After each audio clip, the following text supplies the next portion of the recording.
السلام علیکم ٹھیک ہے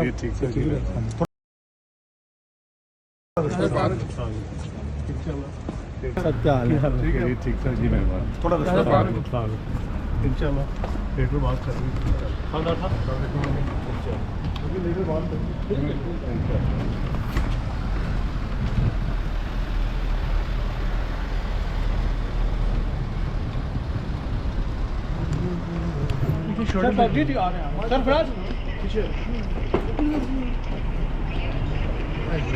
ڈاکٹر صاحب آج پاکستان میں دہشت گردی کا واقعہ ہوا, بڑی قیمتی جانیں چلی گئی, کیا کہیں گے؟ میں سمجھتا ہوں جی کہ اس کی جتنی مذمت کی جائے کم ہے, اور آپ کو یاد ہوگا کہ دہشت گردی 2013 تک پاکستان میں بہت سر اٹھا چکی تھی.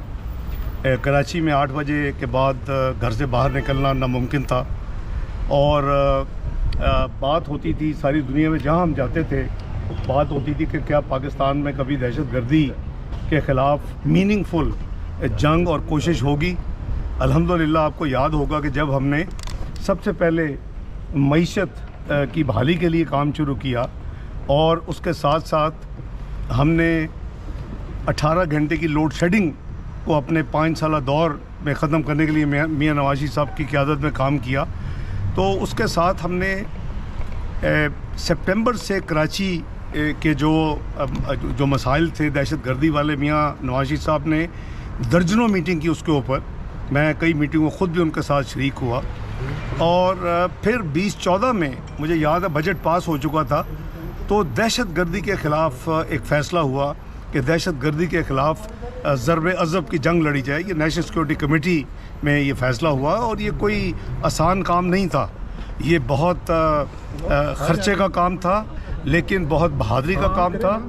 تو یہ میاں نواز شریف صاحب نے فیصلہ کیا کہ ہم جو بھی قیمت ہوگی ہم ادا کریں گے, لیکن ہم پاکستان سے دہشت گردی کی جو لعنت ہے اس کو ختم کریں گے اپنا جو عسکری قیادت کے ساتھ مل کر. تو آپ نے دیکھا کہ ضرب عضب ہوئی, رد الفساد ہوا, اور اس پہ الحمدللہ پاکستان کو بے پناہ کامیابیاں ملی, اور عسکری قیادت نے اپنا بھرپور وہاں اپنا جو کام کیا اور محنت کی, اور آپ نے دیکھا کہ پاکستان تھی. انشاءاللہ ہمارا گول ہوگا کہ ہم اس ٹوٹی پھوٹی معیشت جو کہ 47ویں معیشت کے قریب جو 5 سال پچھلے میں پاکستان کی معیشت بن گئی ہے, اس کو دوبارہ نہ صرف 24ویں معیشت بنائیں بلکہ اس کو ہم G20 میں انشاءاللہ G20 میں انشاءاللہ شامل کریں. جی ایک سوال لے لیں کہ اگر آپ کو انتخابات ہوتے ہیں فری اینڈ فیئر, تو آپ کو لگتا ہے کہ آپ اکیلے حکومت بنا سکیں گے یا مخلوط حکومت آپ کو بنانی پڑے گی, اور اس صورت میں چیلنج سب سے بڑا کیا ہوگا؟ دیکھیے میں سمجھتا ہوں کہ ہر پارٹی کی جیسے کہ ایک سیاسی سوچ بھی ہوتی ہے اور ایک خواہش بھی ہوتی ہے. ہماری پوری کوشش ہوگی کہ ہمیں کلیئر میجورٹی اگر ہو سکے تو 2/3 میجورٹی قوم میاں نواز شریف صاحب کو دوبارہ دے 2013 کی طرح, تاکہ ہم جہاں آئین میں ترامیم کی ضرورت ہے آئین میں ترامیم کریں, جہاں قوانین میں ترامیم کی ضرورت ہے قوانین میں لیکن اس کا مطلب یہ نہیں ہے کہ ہم سولو فلائٹ لے کے چلیں گے. ہم نے 2013 میں ہماری جو ہے وہ یعنی مخلوق تو حکومت بن سکتی تھی خیبر پختونخوا میں JUI کے ساتھ مل کے, لیکن میاں نواز شریف صاحب نے فیصلہ کیا, PTI کی میجورٹی نہیں تھی, سنگل لارجسٹ پارٹی تھی, میجورٹی نہیں تھی, وہ بڑی آسانی سے ہم بنا سکتے تھے حکومت, لیکن ہم نے نہیں بنائی. میاں صاحب نے کہا کہ نہیں, وہ لارجسٹ پارٹی ہے, چاہے اس کے پاس میجورٹی نہیں ہے, ان کو موقع دیں, ان کو حکومت ہم نے دی. تو بات یہ ہے کہ وہ پھر اس کے بعد کی بات ہے کہ جو ملک کی مسائل ہیں, جو ملک کو پچھلے چند سالوں میں جہاں دھکیل کے ایک بھیانک قسم کی مشکلات میں یعنی گرا دیا گیا ہے, اس میں سے نکلنے کے لیے اگر ضرورت ہوئی, اور اگر میاں نواز شریف اور لیڈرشپ نے یہ سوچا اور ملکی مفاد میں ہوا, تو شاید دوسری پارٹی کو بھی ساتھ لے کر چلیں میجورٹی کے باوجود بھی. ڈاکٹر صاحب ایک سوال یہ ہے کہ بہت سارے لوگ یہ جاننا چاہ رہے ہیں کہ جنرل فیض اور جنرل باجوہ کو لے کر کہ جناب چونکہ مسلم لیگ کا بیانیہ رہا, اب تو تحریک انصاف بھی بہت سارے حوالوں سے جنرل باجوہ کو بلیم کرتی ہے, آپ کی پارٹی جنرل باجوہ جنرل فیض کو بلیم کرتی ہے, تو آپ کا ان دو کرداروں کے حوالے سے کیا بیانیہ ہوگا جب نواز شریف صاحب پاکستان میں واپس ہوں گے اکاؤنٹیبلٹی کے حوالے سے؟ کیا آپ سمجھتے ہیں کہ جنرل باجوہ جنرل فیض اور جو دیگر کردار ہیں ان کی اکاؤنٹیبلٹی ہونی چاہیے؟ دیکھیں میری گزارش یہ ہے کہ میرا خیال ہے وہ بہت پاپولر ایک گرافک ہے میاں نواز شریف صاحب جب ابھی ریسنٹلی ان کو جب سزا ہوئی تھی،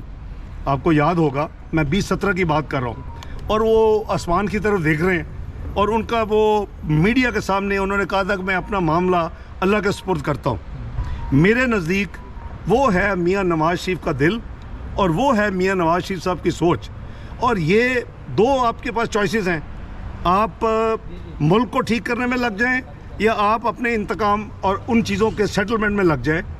میاں نواز شریف صاحب نے جیسے اللہ پہ چھوڑا، مجھے آپ تاریخ میں، پاکستان کی تاریخ میں اتنی جلدی کسی کو جو کلپریٹس ہوتے ایکسپوز ہوتے ہوئے دکھا دیں، کتنی جلدی اپنا ارشد ملک صاحب مرحوم نے اپنی کنفیشن کی، کتنی جلدی جسٹس شوکت صدیقی نے قوم کو پیغام دیے، کتنی جلدی دوسرے شواہد سامنے آئے۔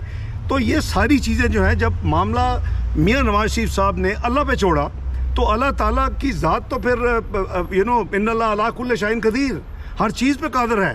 تو جب آپ نے میں سمجھتا ہوں کہ میاں نواز شریف صاحب کی جو پوری توانائیاں ہیں وہ ماضی کی طرح قوم کی بہتری کے لیے، ملک کی ترقی کے لیے، قوم کو دوبارہ وہ ایک اچھی خوشحال زندگی دینے کے لیے، ان کے مشکلات کو کم کرنے کے لیے، پاکستان کو ترقی کے روڈ پر دوبارہ چلانے کے لیے وہ ان کے پرائرٹیز ہوں گی، جہاں تک مجھے سمجھ ہے۔ پی ایم ایل این بیانیوں کو لے کر پی ایم ایل این کے اندر کوئی کنفیوژن نہیں ہے کسی قسم کی؟ دیکھیں، لیڈر بیانیہ طے کرتا ہے، میری سوچ ہو سکتی ہے، لوگوں کی سوچ ہو سکتی ہے، لیکن 10 بیانیہ نہیں ہوتے، لیڈر کا بیانیہ ہوتا ہے۔ اور لیڈر نے تو آج نہیں 2017 میں کہہ دیتا میں اپنا معاملہ اللہ کے سپرد کر دیا۔ میں نے تو آپ کو ابھی عرض کیا ہے کہ آپ دیکھیں کہ کتنی جلدی لوگ کریکٹر ایکسپوز ہوئے ہیں، کبھی اتنی جلدی ایکسپوز ہوئے ہیں؟ تو کو اللہ تعالیٰ کی ذات نے اگر ایکسپوز کیا ہے تو صرف ایکسپوز کر رہے ہیں، اللہ تعالیٰ ان سے اکاؤنٹ بھی سیٹل کروائیں گے۔ کوئی کہیں چھپ رہا ہوتا ہے، کوئی سوشل گیدرنگ سے کوئی وہاں سے بھاگ رہا ہوتا ہے، تو وہ کیا ہے، وہ سارا اللہ تعالیٰ دکھا رہے ہیں۔ اگر ہم نے یہ اللہ تعالیٰ پہ میاں نواز شریف نے چھوڑا ہے تو میں سمجھتا ہوں کہ جتنے کم عرصے میں اس کا نتیجہ ملا ہے اور لوگ دنیا کو دکھا دیا گیا ہے کہ پورا فراڈ کیس تھا، میاں نواز شریف صاحب کے ساتھ زیادتی تھی، اور اس کا نقصان 24 کروڑ عوام نے بھگتا ہے، پاکستان نے بھگتا ہے۔ پاکستان کی ترقی اپنے کئی دہائیوں پیچھے چلی گئی ہے۔ 24ویں معیشت سے 47ویں معیشت، جو ایک سینٹنس ہے، یہ بہت میننگ فل ہے، یہ سارا کا سارا سم ٹوٹل ہے تباہی کا۔ ڈاکٹر صاحب، جو معیشت کو کھڑا کرنے کے لیے جو FCIC بنی ہے، اس کا آپ کی دور حکومت میں، جو آنے والی حکومت ہے، اس میں مستقبل کیسا دیکھتے ہیں اور کون سے ایسے اہداف ہیں جن کی ضرورت ہے؟ دیکھیں، جو SFIC بنی ہے، میں سمجھتا ہوں کہ یہ بہت اچھا، یہ ہے کیا، آئی ایم شیور کہ آپ سب کو پتہ ہوگا، میں چونکہ اس میں انوالو رہا ہوں، یہ ایک ون ونڈو آپریشن ہے، اور پاکستان جو ہے وہ پاکستان از نون کہ پاکستان کو انفارچونیٹلی یہاں جو ہمارے بیوروکریٹک ریڈ رولز ہیں، وہ کسی انویسٹر کو یا کسی جو پاکستان میں کام کرنا چاہتا ہے اس کو آسانیاں نہیں دیتے۔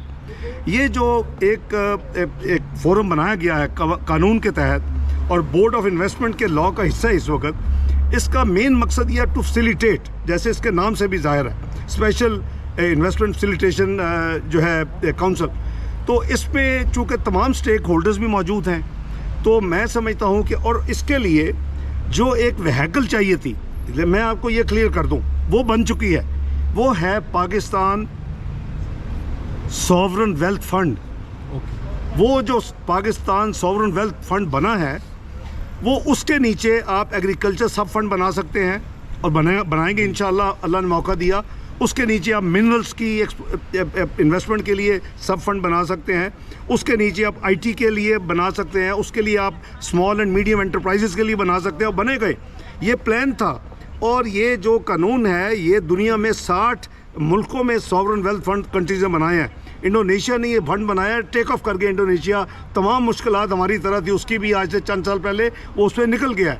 تو ہم نے ڈے 1 میں اس فنڈ میں، جو کہ ایک پارلیمنٹ کے ایکٹ کے تحت بنا ہے، کمپنی لاء کے تحت نہیں، تو اس لیے بڑا مضبوط فنڈ ہے، یہ مضبوط قانون کے تحت بنا ہے، پارلیمنٹ کے قانون کے تحت بنا ہے ریسنٹلی۔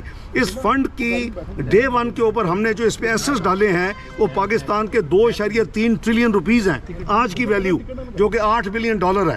تو اس لیے اللہ نے چاہا تو انشاءاللہ ہمارا یہ جتنا جو پلان تھا، اور جو اللہ تعالیٰ موقع دیا اور ہم الیکشن جیتے، تو یہ پاکستان دوبارہ انشاءاللہ اسی طرح ٹیک آف کرے گا اور پاکستان کا یہ ہے کہ کیا ہمیں پاکستان سے لے کر پاکستان کے مسائل فار ایگزامپل بے روزگاری، لاقانونیت، اس کے بعد روزگار، مہنگائی، وہ بھی وہی ہے اور بیانیاں حل کرنے کا بھی وہی ہے. یہ آخر مسئلہ کب حل ہوگا؟ آپ کو تو آپ بڑے عقل مند ہیں.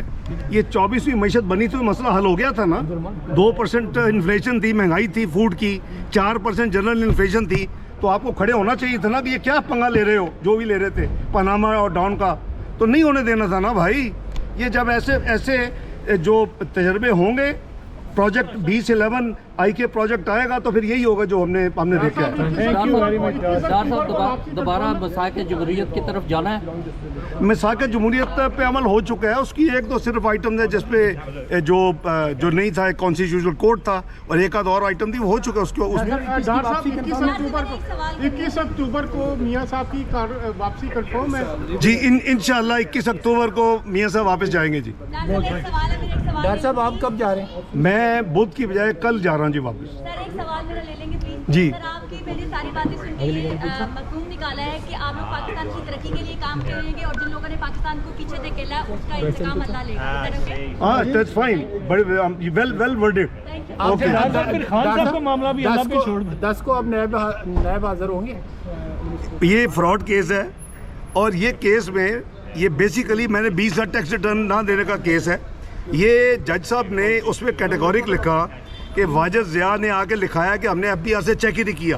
بات ہو رہی ہے کہ میں نے 20,000 ٹیکس ریٹرن نہیں دی اور ایف بی آر کو چیک ہی نہیں کیا. ماشاءاللہ یہ لکھا چکے ہیں. اس وقت جی آئی ٹی جن کے ذریعے مجھے یہ تنگ کرنے کے لیے کیس بنایا گیا وہ لکھا چکے ہیں. دوسرا یہ لکھا چکے ہیں کہ ایک بھی میرا ایسا کوئی اثاثہ نہیں ہے جو میں نے سیلف ڈکلیئر نہیں کیا ہوا. وہ کہتے ہیں کہ کوئی ہمیں کچھ چھپا ہوا ان کا اثاثہ نہیں ملا اور کوئی کسی قسم کا دو.